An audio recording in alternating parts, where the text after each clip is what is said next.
Vous écoutez France Culture.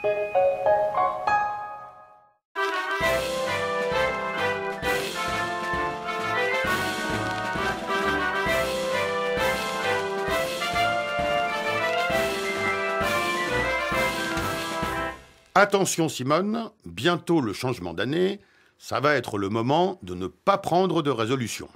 Le moment d'en prendre, plutôt.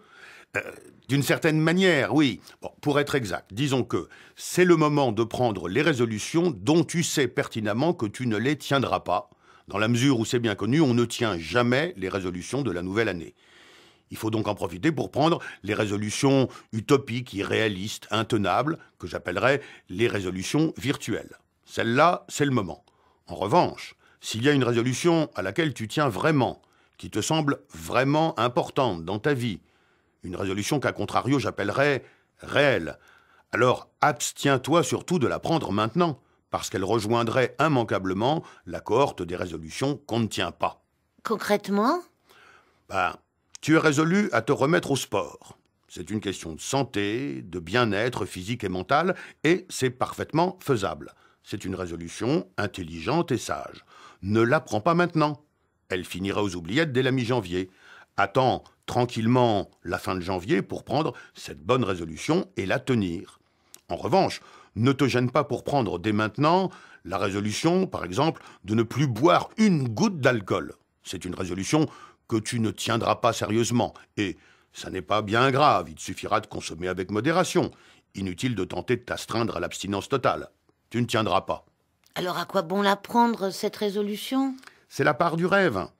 C'est comme les projets de vacances aux Antilles, qu'on ne réalisera pas, mais on se sera donné du bon temps en les caressant. On se sera offert quelques heures de vacances virtuelles, on aura imaginé la douceur du soleil et la beauté des plages, la gentillesse des autochtones et les délices de la cuisine locale. On aura rêvé d'une rencontre amoureuse très sensuelle et très romantique à la fois.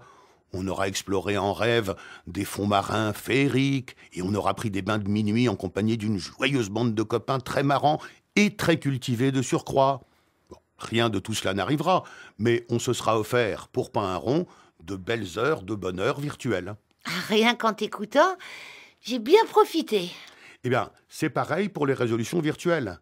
Elles n'auront aucune traduction dans le réel, c'est une affaire entendue, mais on se sera fait du bien en les formant. On aura progressé, toujours pour pas un rond, dans l'estime de soi. On aura tutoyé la perfection faite homme ou faite femme. On se sera magnifié et sanctifié par la pensée. C'est toujours ça de prix. Peu importe si par la suite on continue d'être ordinaire et bourré de défauts, velléitaire et lâche, colérique et paresseux, autoritaire et égoïste. De toute façon, c'est ce qui nous pendait au nez. Mais, foutu pour foutu, on se sera au moins offert, l'espace d'un instant, une image de soi flatteuse et stimulante. Mon copain Jean-Luc m'a dit avant-hier, en 2011, je perds 25 kilos. J'ai répondu, tu peux toujours rêver. C'est très bien répondu, Simone. Il ne les perdra évidemment pas, mais il se sera donné du bon temps en rêvant de les perdre, en prenant la résolution virtuelle de les perdre. Il aura tout loisir, d'ici un mois, de prendre la résolution de perdre 3 kilos, et celle-là, il la tiendra. Bon, en résumé, Simone, il faut prendre les résolutions importantes en dehors de la période traditionnelle des résolutions et garder, pour cette période, les résolutions dites à la mort moelle-neu. Il me semblait que tu avais pris la résolution de ne plus utiliser d'expressions triviales. Moi ? Quand ça ?